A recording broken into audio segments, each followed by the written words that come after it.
Hey baby dolls, welcome. Today's video is called It's All a Game and We Are All Players. And never forget that. So the best example we can use is Yearn Finance creation by Andre Cronje. And the picture you're looking at right now, I posted this in February of 2021. Right as the bull market was just getting started, that very short, terrible, trash bull market. And this was the Yearn empire. And you got to see something, right? So at the very start, Andre created Yearn. We're going to go through that. But what ends up happening is Yearn had this big empire in the middle. And because Yearn went so far up, it created just like a big network effect. And you can see here, there's Keeper. I want to move this down. There's, it linked to Keeper, Badger DAO, Sushi. I mean, I know you're looking at all these coins now. Cream, Curve, Cover. Okay, you're looking at these coins now and you're thinking, what the hell? This is the worst selection ever. I know, friends, I know. But at the time, they weren't going down minus 99%, okay? They weren't. So if I could just move this little thing, there we go. Move it here. Like, let me just explain to you what ends up happening. So Keeper's down minus 97%, okay? It's self-sustaining, but I mean, do you see anybody shilling it? How's that network effect, okay? Badger DAO got exploited, unfortunately, on the front end of the website. Celsius had an enormous amount of them. They lost their Bitcoin, if you remember that. Badger is yield farming, just fading into oblivion. Sushi now has leadership problems. They can barely pay anyone, and they're still paying everyone like 400k a year. Their treasury's going down, and they now have to like take the revenue just to pay them themselves, and it's looking very dire, I'll be honest, okay? That's another X. Alpha Finance was one of my first prophecies, man. I fell in love with it. Got 30x on it. I actually sold the top. And I rebought back in with like 1 or 2 bullets. But they just went to zero. So, unfortunately, wrecked. Cream Finance. Cream, absolutely. This is like the biggest grift ever. They did like 3 fake hacks. Just constant fake hacks on themselves. Some insider mysteriously dumping. The founder behind this, just everything's just a grift. This terrible crap. Curve is down, like 97%. Curve is a great project. Curve changed the game. Curve is a DEX, but for stable coins, and they're trying to compete with Uniswap. I welcome the competition, because Uniswap needs to kick up the bum, okay? But the coin's down 97%. So, I'm not saying just because it's 97% down, it's terrible. I'm just saying that it's still a great project, okay? I'm not even going to give it X's here. Not going to give it X's. Still useful. You can still use it. Low slippage, low cost. Cover, a grift, exploited. I mean, BitBoy said there was like something to do with SBF, who hacked it and had insiders here. I don't know about that. Cover was meant to be insurance. Wrecked. Exploited. All went to zero. Binance had to delist it. Very shameful. The people behind it, basically, they just stole money from everyone. That's it. Everyone got wrecked. Acropolis, another grift. Some influencers, I'm not going to mention their names, told everyone, oh yeah, Acro, yeah, biggest load of crap. Gone to zero. There was another token bridge hack. I don't know what happened, man. You're getting the point here. Pickle also minus probably, I haven't even checked it now. It's probably like minus 98% now. Another yield farming thing. Pickle, but they tried. I would say Pickle tried. However, I'm just going to give it an X by default because I want you to learn from me. Just assume foul play. Just assume it. It went down. I'm sure the founders found a way to extract money out of it slowly without everyone. But I'm just going to assume foul play. Because in this game, you have to assume foul play to everything. Otherwise, you're not going to make it. If you trust everyone, then you're not going to make it. But that's why you're listening to me. You're listening to me. This is how the world works. And crypto is the world, okay? Digital world. It's still the same world. There's still humans behind it, okay? So I'm not saying anything specific behind anything like to put anyone down, right? So I don't really care. It could be leader A, leader B. It doesn't really matter. They're all the same. You have a leader of a project. They're all ruggers, okay? And we have the Yearn Empire. So if you saw these X's, you'd put a big fat X here too. It kills me. It kills me to put an X there. I don't want to, because Yearn, Andre left Yearn, and now it's run by Banteg and some other guys, and they really have a noble cause. But Yearn started the empire, okay? Yearn started the empire. But I just want you to see how all these like connections and all this stuff got put together. It makes it made it look like a big empire, right? And it all crumbled down. So let's explore. So Yearn was the DeFi miracle. And remember, the title of this video is It's All a Game and We Are Just Players. So how did it start? Yearn went 1000x. So Andre released Yearn. You could farm it for free. Starting price like $35. You can't see it here. 35 bucks to 35k, which is here. Bank. You know, it's 1000x. It actually nicked like 90k at one point. I don't think it came up here. Maybe some brief moment. Wick up. 1000x, 2000x, whatever. But you get the point. It did 1000x in like just 2 months. And Andre released it for the people. And he had his image made then. But see, this is where it gets controversial, because people believe because he released the coin for free for everyone, that's why his image is still clean. That's not the real answer. Okay, that's the answer. That's the narrative you will hear from people who haven't really done their research. But I don't blame them. But you are listening for high value content. The real reason is Andre started DeFi season, ETH 2020. So DeFi season was huge. DeFi season made most people their money, believe it or not. It wasn't buying ETH. I know they say that. Many people, it actually wasn't buying ETH. You know how I know this? Many ETH maxis have not actually sold their ETH. They haven't sold their ETH, friends. So how have they made it? They have not sold their ETH. I found certain wallets. I'm not going to say names, but I've found certain wallets. I know there's certain influencers, and like there's no foul play or anything. But I'm just telling you, many of them have not sold most of their ETH. So how do they make the money? And this is where it starts. It started in DeFi season in 2020. In 2020, DeFi was being made. You had Uniswap, but Andre really kickstarted. Andre made code, we'll call it technology. He released it out there, you know, and then people could like, you know, move yield around. And I know it sounds so funny right now, but at the time it was revolutionary, because now when you think of yield, you think Ponzi's going to zero, which is good to think in your mind. That's how you protect yourself. But back then, you just got to remember, Andre started DeFi season and everything went to Ethereum. Ethereum went to the moon in terms of activity. The price didn't reflect it, but the network effect was enormous. And so now your logical question we'll ask is, okay, if ETH didn't go to the moon,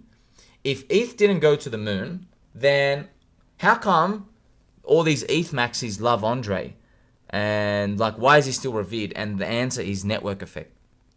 So remember, it's all a game, you know, we're just players. Yes. Well, what is the game, man? The game is to get network effect. The game is to get adoption. The game is to get people. And as long as there's more people coming in, your growth rate is high, you can almost do anything in crypto. But I want you to know, one day, the party slows down. The party's going to slow down, and then you're going to see the fangs come out. You will see that. So, but you just have to know this. This is the game. It's just like when Bitcoin number was going up so much, no one was fighting. When Bitcoin was going up so much, there was no need to make any other coins, but it's starting to slow down. This is just competition in life, okay? So, here we go. Wi-Fi was one of the DeFi miracles of 2020. Andre Cronje created it free for all to allow the people to get in. Here we go. $36 to $42K in just 2 months, over 1000x. Yearn changed the game. Andre brought huge network effect to ETH. DeFi Ponzi yield season. So I say this obviously as a tongue-in-cheek because now you look back and go, Ponzi yield, this and that. We're going to go through, friends. You got to understand the truth of like why people have certain images, right? Just like when you watch TV. If you watch television, we can see, okay, this guy's on team blue, the other person's on team red. They're obviously going to say bad stuff and they're going to defend their guy, right? So this happens in crypto too, but there's no news independent journalists to call anyone out. So I'm here reporting it to you because this is what I see, and it's not even what I see. I know it's the truth, okay? So we're going to move on. So here we go. From this article I've highlighted, Yearn for a change. Flashback to early 2020 when DeFi was first gaining steam. Kronje won over developers with Yearn Finance, now known as Yearn. Yearn made waves because it automated yield optimization. With yield optimization, users can earn serious money investing their crypto in DeFi protocols for lending or trading, and certainly did during the sunnier days of crypto. But chasing returns this way, a strategy known as yield farming, can be laborious. So, because there's a lot of activity to move your stuff around, get LP tokens, and throw it into 6 different places, and Yearn just automated that, right? Yearn truly took off after the launch of its token, Wi-Fi. Andre ran a claim for it, branded a fair launch, meaning anyone who deposited liquidity in one or both pools, CurveY pool or Wi-Fi balancer, within the first week was able to claim tokens. Right, so it was a very fair launch. That's why it became, see, this is the article. See, you can see from this article, what are people saying? That's, it was great. This article goes on to talk about the rise and fall, really. That's what the whole article's really getting to the crux, and how now, unfortunately, because Andre, he gave so much, putting in his effort and code, because there were tokens launched with everything, and they all went to zero, by definition, it's all rug pull Ponzi's. You launched a token, okay, yeah, it was a good idea. You had good intentions, still went to zero. Doesn't really matter. You have to be with me here, okay? We can't live in a world where we give everyone a pass because they had good intentions.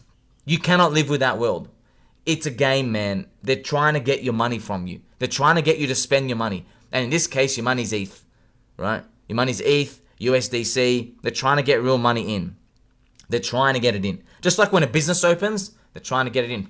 That's why it's best to assume you walk past any shop in the stores, you don't need that item.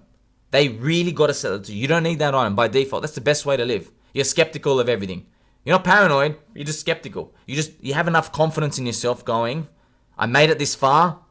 I don't need this. This is probably not the next life-changing thing. I need to see more evidence for it to be the next life-changing thing. Unfortunately, all these coins were attached to all these projects. Minus 95%, minus 98%. And that's not the bad part, because yes, all coins go down. The bad part is Andre abandons, which we'll go through next, okay?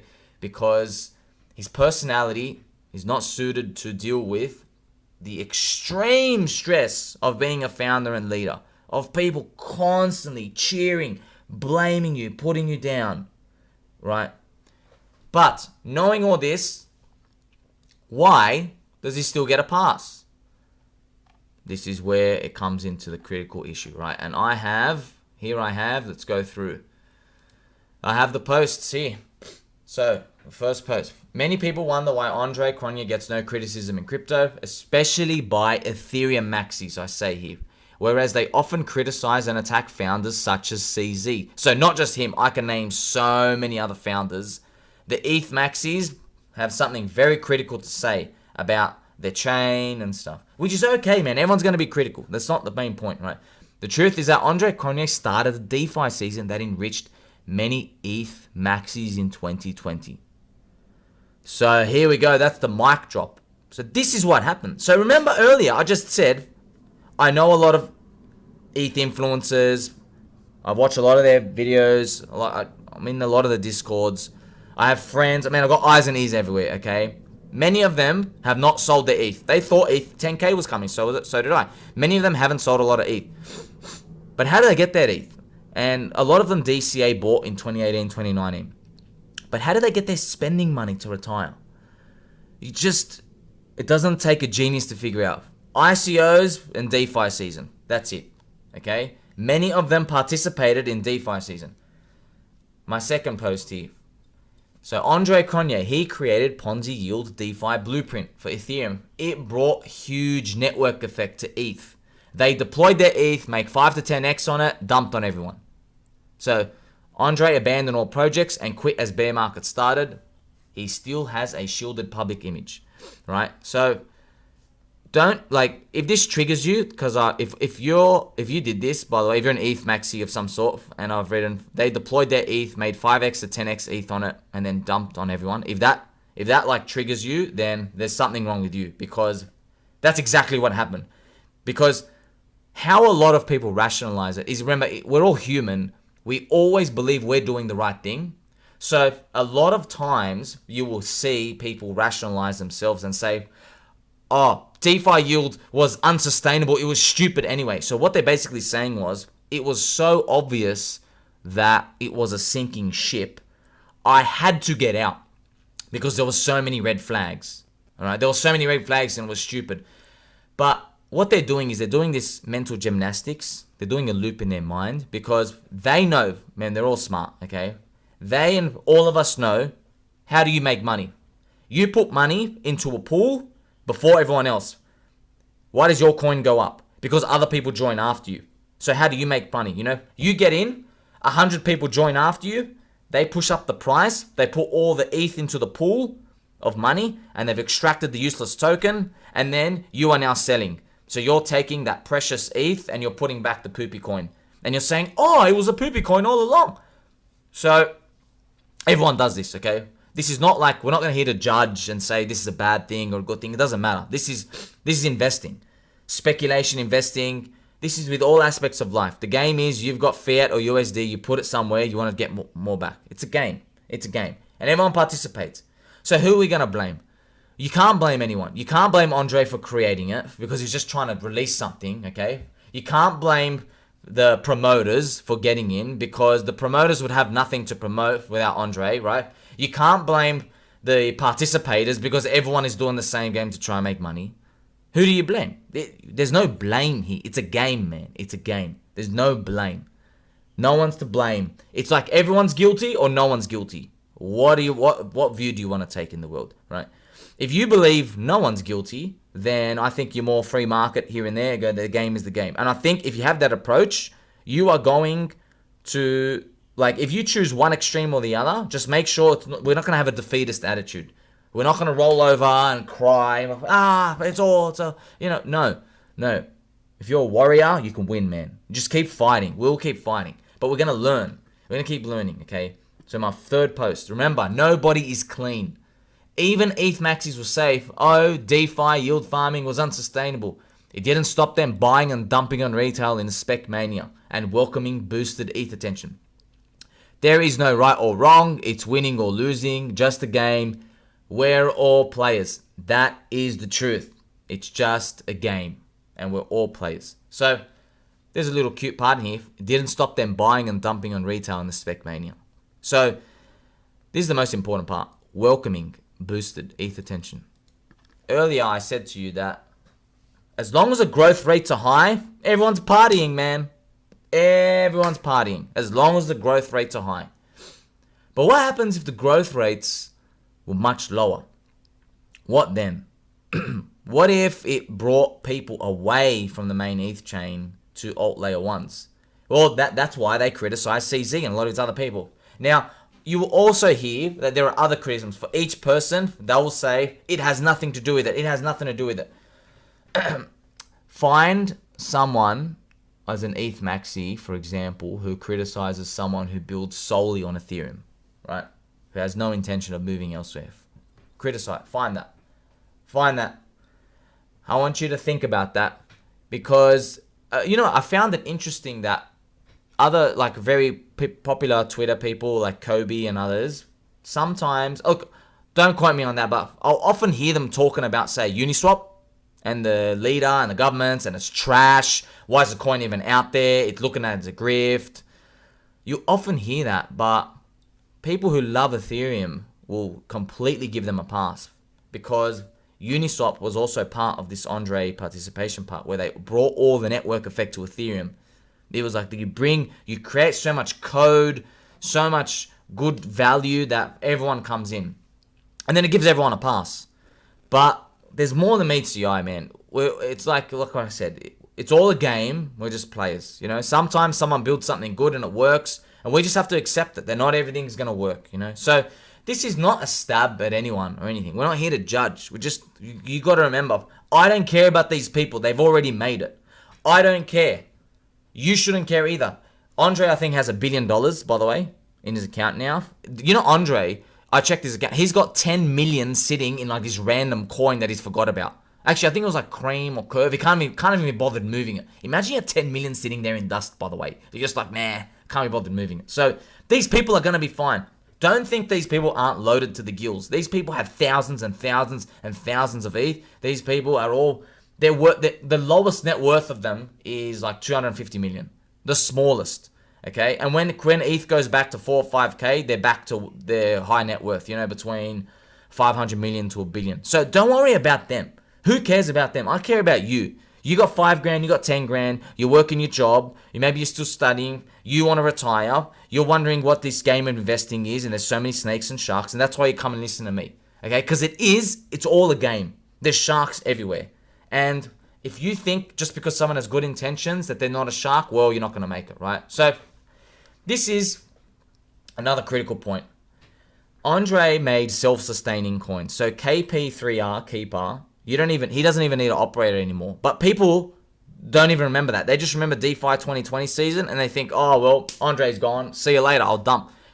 So that's just the unfortunate part of these network effects. That's why the most important currency is attention and validation, which is the network effect boost.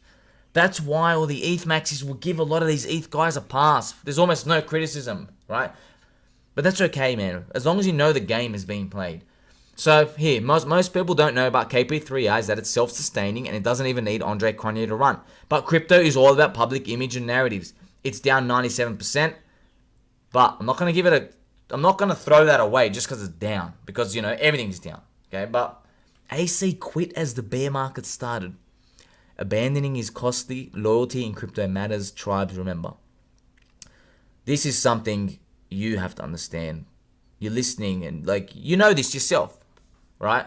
If someone abandons, oh, not gonna look good. EOS abandoned. What's his name? Dan Larimer. He abandoned like 2 major coins before. This is the 3rd one. Would you want to buy his 4th coin? Maybe in the ICO to dump everyone. Would you want to hold his 4th coin for like longer than 4 years, knowing he's started big coins and projects 3 times and abandoned every single one? It's harsh, man. It's harsh. People want to see, not me. I don't care. I'm just a messenger, man. People want to see a fearless leader fight to the very end. We love seeing the fight. We want to see the underdog win and fight. We don't want to see them quit. We don't want to see them quit at all. So this is the unfortunate part. Andre, I think I read in the previous article, he was bullied as a kid. He's more to himself. He's more of a builder type. So this is when someone puts themselves public.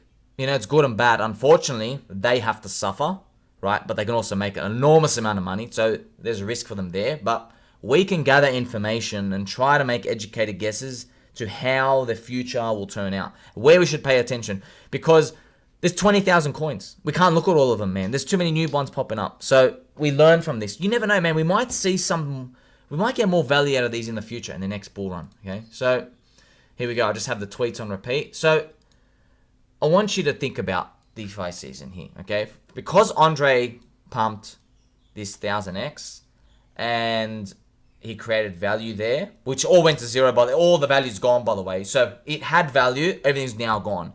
So you can't say to me, yeah, it will have value in the future. It doesn't matter. It went up, retraced everything, or everything's gone. Everything's just crushed beyond imagination.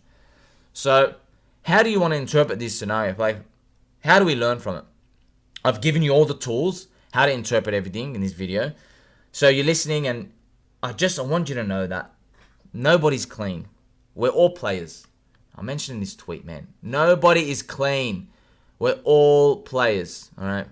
Ethereum is winning right now. Ethereum is winning. And Ethereum still has a long way to go. So we've got the Ethereum chart. Ethereum is still winning. So my prediction, as long as ETH has the challenge of flipping Bitcoin and eventually has that on the horizon, I think the Ethereum narrative is still going to be like roses and fairies. We're winning, we're taking over, making all this value, we have all this, we're cheering. But I want you to know one day the party will stop. All good things come to an end. Returns diminish. You ain't cool anymore. Maybe the application layer. So right now Ethereum is layer 1, right? Ethereum is layer 1. That's where all the value is going. So up arrow for value. And right now, applications layer, applications just go down in value. But what if one day, what if applications that we use find a way to game it and get so big in the future that they actually make their own chains. And they go, you know what? Thank you, Ethereum, but we just free ride off you from the start to boost us. And now we have our own chain, right? You have your own app chain. What about that scenario? We have not seen that happen yet. You know who can do this? Uniswap. So we will see what happens over time if Uniswap does eventually make their own chain, goes off Ethereum, right? We'll see what happens there. Because at the start, everyone's going to get excited. But what's going to happen in year 2, year 3, year 4, when Ethereum's price starts to slow down in growth? What if Bitcoin and Ethereum's charts start look the same? What if they start doing that? They start like, you know, it's just, what's gonna happen then? I want you to think. We're gonna think. Because we've just seen what happened with Andre. They give him a pass for now. But if he's going to move to other coins, oh man, they'll just throw him to the wolves. Just like to do with CZ and all these other founders of other non-Ethereum coins. So that's what's going to happen. The more we can understand the narratives, the better we're going to be at beating everyone else. Because, like I said, no one's clean. Nobody is clean. Those people cheering for Ethereum now, I love Ethereum too. You can call me an ETH maxi all you want. I don't care. One day the game will stop. And these guys, they're making money somehow. They put money into a pool, 100 people join after them, they sell and go, oh, I was stupid anyway. No one's clean, man. No one's clean. This is how they all make money. It's all a game. It's all a game. We're just players. I hope you learned something from this. You know, we're going to see more of this play out. You need to be grounded here, okay? The last message is we have to be grounded because when Ethereum's 10K, what if it slows down? What if Ethereum, everyone thinks 10K is going to happen, it stops at 9 and it crashes back all the way down to 3? What if that happens? Are you prepared mentally for the, oh my God, we're just diminishing returns like Bitcoin, crap. Now I've got to go lie to all my followers because I bought ETH at $100 and they're all buying at 3 to 4K. Because that's what happened with Bitcoin. Just change the prices, it's the same thing that happened. You know, so as long we stay humble. We go through this, we stay humble. The more we stay humble, we will be open to changes in the future and we'll be very sensitive to when the next moonshot's around the corner. Until next time, friends, I love you all.